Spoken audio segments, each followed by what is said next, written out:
So today we're going to be talking about how to get out of these narcissistic relationships, how to manage them, what to understand about what's going on, how you are being manipulated, and what the signs of that manipulation are. Okay, you may be someone who know that you're in an abusive relationship, but you'd rather just look away. So we're going to be tackling these ideas, and we're going to be understanding the nature and core of it all, as well as, most importantly, what we need to do here. It's not about what we call it. It's not even about calling it narcissism. It's about acknowledging an unhealthy pattern and acknowledging that you deserve to be happier and freer in your life. We all do.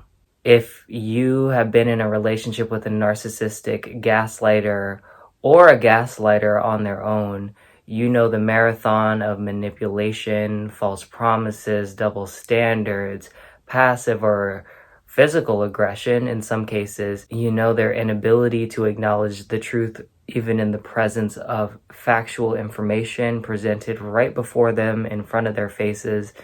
There's nothing that will get through to them because there is too much that they are getting away with, and there's too much they are being rewarded for with this manipulative behavior. If you're a victim of gaslighting, you are also, of course, familiar with second guessing yourself, confusing yourself, blaming yourself, or even going on to see yourself as the narcissist because you've been manipulated by the narcissist into believing that you are the problem. This is all class A narcissistic and or narcissistic gaslighting abuse. If you've been a victim of a gaslighter or a narcissist, you know the cycle of justifying them because they are sometimes a good person, sometimes they feel sensitive, sometimes their hearts are open, sometimes they're very caring, sometimes they're very empathetic to other people, and you want to make an excuse for them because you are a sensitive person and you have empathy and you have a good heart, which makes you want to rehab your narcissist back into wellness when that will never happen.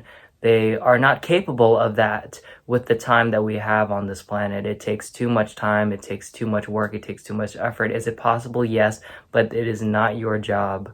We love you, we would do anything for you, we have given you everything since the day you were born. I have even fed you, I've changed your diapers, I have bought you everything that you own, I have taken care of you, I've taken care of our children, I have put our children through college. This does not justify the manipulative dynamics they use to keep you under their control to maintain their own unstable self. Because gaslighting and narcissism is manipulative in nature, it's very common for a narcissist to actually accuse their victim of being a narcissist for having needs in the first place. Now, if you understand this, and if you actually break that down, you'd understand that that is also a gaslighting system that is setting their victim up into believing that they are crazy for feeling the way that they are feeling. The consequences of gaslighting abuse in a victim are quite severe. It can compromise you at work, in school, your energy levels, your ability to focus, your ability to carve a life out for yourself, your ability to work hard for your own goals, your ability to acknowledge what your own dreams are. You do not have a sense of self when you're in the presence of a narcissist, which inhibits your ability to have personal boundaries. Boundaries comes from having a sense of self. So if you don't have a sense of self, you don't know what your preferences are. You don't know what you want, what you don't want. You see, even saying I like chocolate is a boundary. The boundary is I like chocolate and your boundary is you like vanilla. If you don't know who you are or what you like and what you don't like, and you're a very indecisive person, this comes from that deep manipulation that can come from gaslighting. Now, this is where the isolation comes in, because when you take someone's ability to even recognize their own feelings or what they want or understand their own instincts, you are taking away resources for that person. You are taking away their ability to access knowledge, which can help them access help, assistance, freedom, the common sense required to get out of a situation where they don't have any rights. So the isolation aspect is quite manipulative. It is almost covert, but there are instances, of course, where a narcissist is physically keeping you captive. Now, there's a lot of other psychological phenomena occurring there, other maladaptive personalities perhaps at play here in those situations.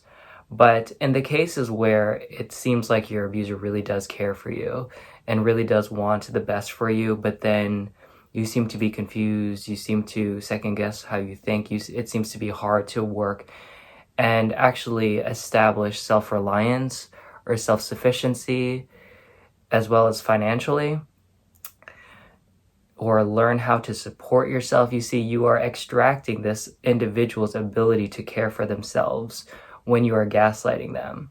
Gaslighters can intentionally or unintentionally isolate their victims from resources or people or any sort of access that will give them agency to see the situation clearly. The reason why this gaslighter is doing what they do is because on a subconscious level, they know that will maintain their sense of control, which is the root of their ability to sustain themselves. Is you are their power source. So when you eliminate that power source, because that power source is now expressing free will and able to leave the situation or be exposed to people who would help see what's actually going on, that narcissist will react and will be upset and will blame you, will criticize you, may take control tactics in aggressive ways or covert ways. And you have to be prepared for this. And we will talk about this when we talk about exit strategies, because the one thing that you need to accept before moving on and before getting out of this narcissistic relationship is that your narcissist will never be on board with you leaving. In addition to that, no one who has been under the control and lure of this narcissist will support you as well. They will also blame you. They will also criticize you. They will also see you as being ungrateful, you being a part of the problem, you not just sticking it out like they had to. You will be blamed by everyone, and no one will understand you when you are leaving except the people and place that you have secured for you as a safe exit strategy, with safe people who can mirror you emotionally, who feel what you're feeling, who give you permission to have your own preferences, your own desires, your own goals and dreams and things that you want to do. You will slowly begin to unravel your sense of self. Who you are will start coming back to the surface. You will rediscover who you are. And some of you will have to develop who you are again from scratch. If you were a part of a narcissistic system as a child, for example, or a gaslighting system as a child, you never developed a sense of self because you were exposed from that from day one. Those manipulative tactics that confuse your natural instincts, what you like, what you don't like, because you had to anticipate the reactions of the people around you in order to anticipate threats that could potentially harm you emotionally or physically. That has tapered you off into an aspect of your personality that inhibits you from getting to know who you truly are and taking action toward alignment in your life. Prosperity in your life, purpose in your life, success in your life is not accessible under the lure of a narcissist. So a lot of times these victims then have to now begin healing from developmental trauma. Now, developmental trauma occurs in childhood. Developmental trauma occurs when trauma is inflicted as a young child that inhibits that child's ability to develop normally and naturally to them and what is normal and natural to them. Okay? They don't get to play with a Barbie doll if they want to play with a Barbie doll. They don't get to play with a G.I. Joe if they want to play with a G.I. Joe because the parents say no. Or gaslighting is not just in your face. It's not just you are crazy. It's just say no, that is wrong. It's passive aggression, It's also reading the reactions and responses from the people around you that are saying, oh yeah, that's fine, but they're just like, let me stay away from you, let me stay away from that, I don't like that. The thing about narcissism, it's not quite in your face all the time. It's not always directly in your face. You are crazy for feeling how you feel. You are wrong for thinking what you're thinking. It's a lot of disguised behaviors, microaggressions, little things that you'll notice that make you feel one way. Every person who has dealt with a narcissistic abuser is naturally quite sensitive by nature. So they will naturally often be picking up on very subtle fluctuations in the field of their abuser. So they can tell when their abuser is having a positive or negative response without even actually hearing what they're saying with their words. Okay, now this gets tricky because this is where the narcissist starts saying, oh no, you're gaslighting me, because they're saying, okay, you are accusing me of doing something that I have never said. That is the gaslighting, okay? That is where the gaslighting comes in, because you're saying you're crazy for feeling how you're feeling. You're crazy for interpreting that specific nuance of a reaction or response that I may or may not have even been aware of myself as the abuser, but you are crazy for thinking that. But the thing is, when you are the victim of trauma in any form like this, emotional trauma, you become very hyper attuned to things in your environment, particularly people, because again, you're anticipating potential threats around you in order to protect yourself, okay? So it's very challenging, you know, and very manipulative when a gaslighter may just kind of give you like an attitude or a look that just makes you feel bad or just shameful or guilty, like you're doing something wrong. Okay, that is the result of deep gaslighting as well. Say you are a little girl that likes to play with G.I. Joes, but your dad wants you to play with Barbie dolls instead. So you're playing with the G.I. Joe, you're acting like a tomboy, and all of a sudden you can see your father in the corner of your eye just looking away, okay? And then you confront him and you say, okay, you made me kind of like feel like bad there. And he's like, what are you talking about? You know what I mean? That's not true at all, you know?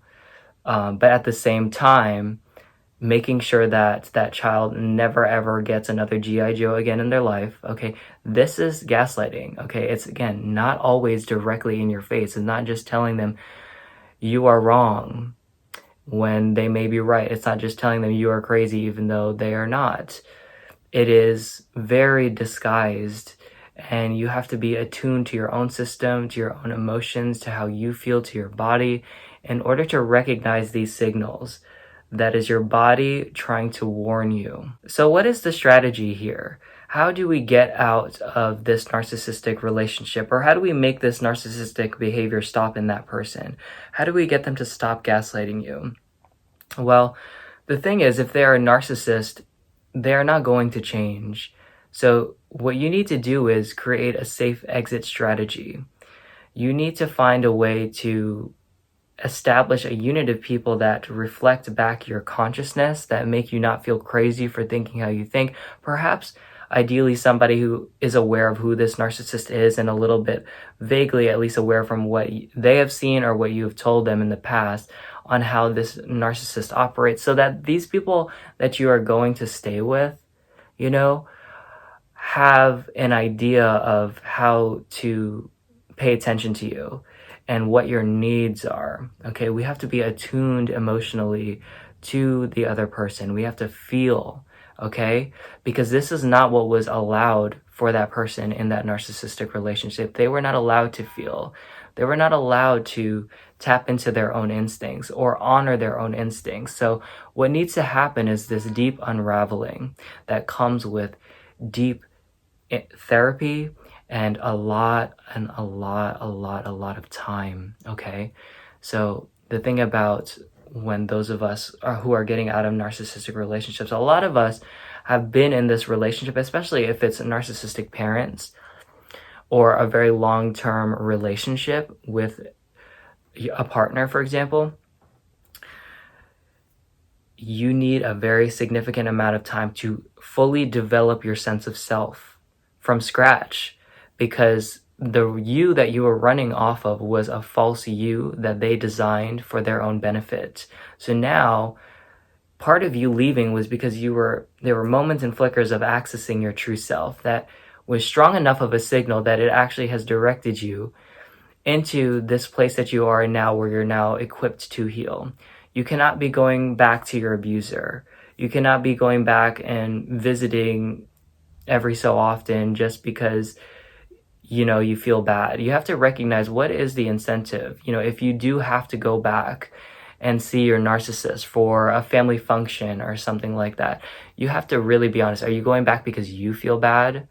Do you feel, because that's another symptom of the abuse. That's another symptom of narcissistic abuse, gaslighting abuse.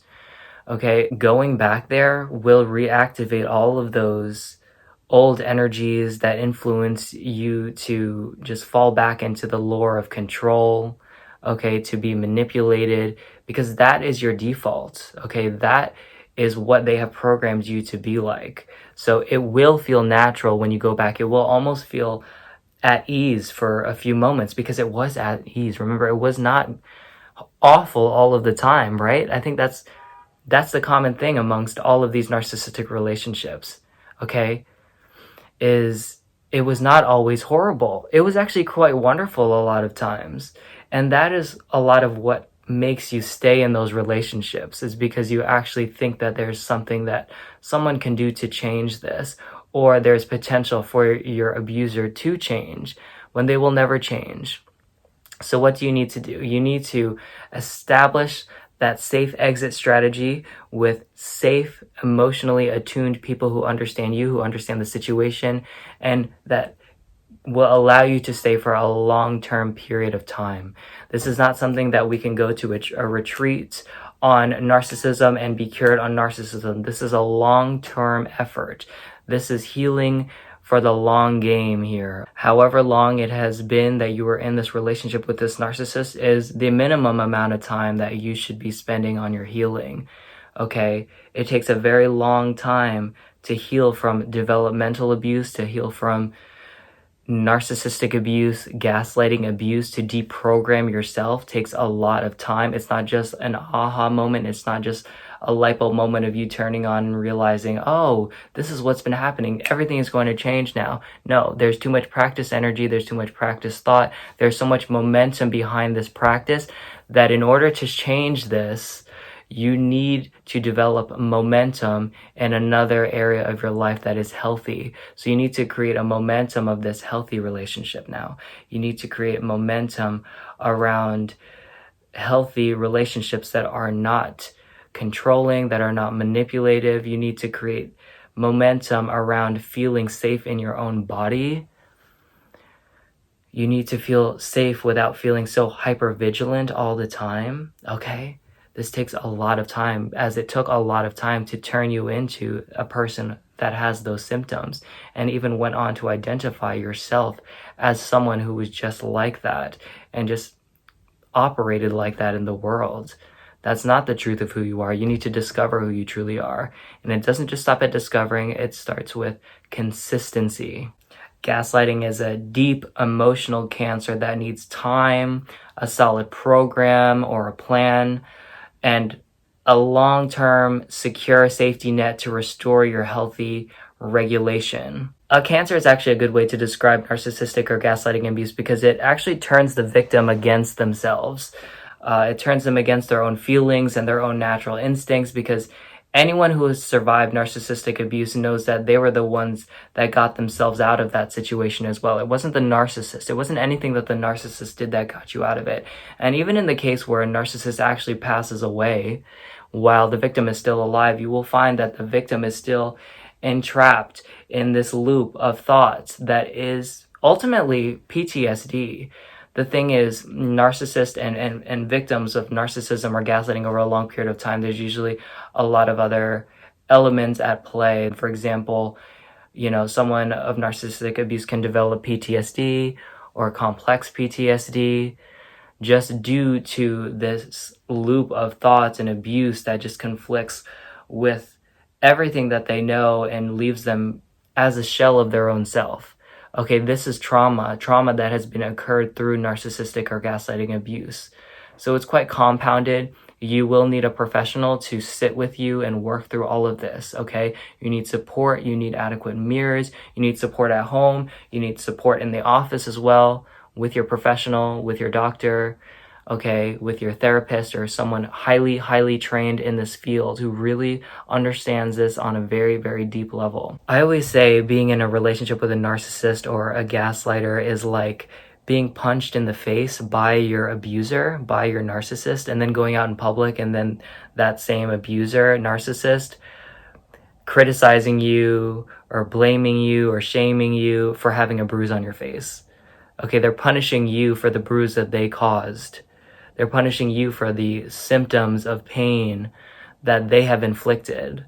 Okay, that is the deep psychological manipulation of a gaslighter. And when you present the facts to them, there's no regard, it goes completely over their head. It's not even that they believe you and are just pretending like they don't. It is just fully incapable. And even if they did believe you, they would not acknowledge that and they would not register that in their own bodies. They are incapable. And this is why often we call this not a disorder, it's a personality type. This is the type of person. There's no disorder there, and that's why it's also very difficult to quote-unquote rehab a narcissist, even from a professional perspective, because it takes so much time. It will take a team of doctors, and a lot of people don't have all of those resources or time or commitment to that, particularly a narcissist who by nature thinks that they are in the right. You know, it can be very challenging. Another thing that's really common with victims of narcissism or gaslighting is when they're ready to leave, they almost feel guilty for asking for help. Like they know people that they could talk to, but they're like, ooh, you know, I'm being too much. I don't want to ask too much of them. Again, symptom of narcissism, symptom of gaslighting, because they literally think they are too much for asking for basic needs in this world to feel safe and to be rescued. It is not too big of a deal to ask for help. It is not too big of a deal to take back control of your own life. You have permission to do this just by being alive as a human being. Okay, you have every right that this narcissist has to live your own life, okay? The difference between you and him living your own life is you will live it with consciousness and healthy boundaries. And now begins the process of healing, okay? This deep unraveling that occurs now, okay? Now that you have established a secure safety exit plan, you have a safe place to stay, okay, for a very long period of time, and you have active support around you. Now begins the healing. So now that you have created a safe exit strategy, you're now assembling resources of love, adequate mirroring, healthy boundaries, communication, reflection of self. Please know all of this needs to be done before you leave. You cannot leave and then create this plan. You have to clearly and succinctly create a step-by-step plan, who you are going to, where you're going, how you're going to get there, who's going to pick you up. Okay, everything needs to be in place. How long are you going to be there? Okay, all of this needs to be in place when you are leaving a gaslighter or a narcissist. Okay, this cannot be planned when you're leaving. It will disorient you and you will be incredibly overwhelmed, and you will end up most likely going back to your abuser as a result, or your abuser coming back to see you and suffering those consequences as well. You do not want that to happen. So once you have established now this safety in and around your space, adequate mirrors, okay, from the people around you, okay, healthy boundaries, your ability to get to know yourself and express your own viewpoints freely, okay, now begins the healing. Now begins the process of understanding what love is again, okay, understanding your own heart. Okay, now begins going out in public and being in nature and smelling the flowers and the vividness that you see, the trees and the sky, the ability to actually look people in the eye, and your ability to actually feel people who are passing you on the street, and your openness to connect with people that you haven't even met, okay? Things start to open up, okay? Things start to feel a little bit more sweet in life, and you're rediscovering yourself, you're rediscovering your soul, okay, your heart. Creativity will start stepping back in, okay? Motivations will start stepping back in. This little tickle that's called inspiration will come back, and you will slowly start to assemble back who you truly are as an empowered individual with consciousness, with solid boundaries, and with a secure sense of self. I thank you all for watching this video, and please be careful and please take the adequate steps to get out of these situations. Remember, you do have what it takes to reclaim your life and to reestablish your sense of self, to discover your dreams and chase your dreams again. That is possible for you, and it starts with leaving this narcissistic relationship. Please take the adequate steps. Please be careful. Please plan, okay? And please share your experiences in the comments. It's incredibly healing to share your personal experiences and actually read other people's experiences. That aspect of seeing that you're not crazy for feeling how you feel by seeing that other people feel the same way is an incredible and underrated element in the process of healing and recovery. Thank you all, and take care. Bye-bye.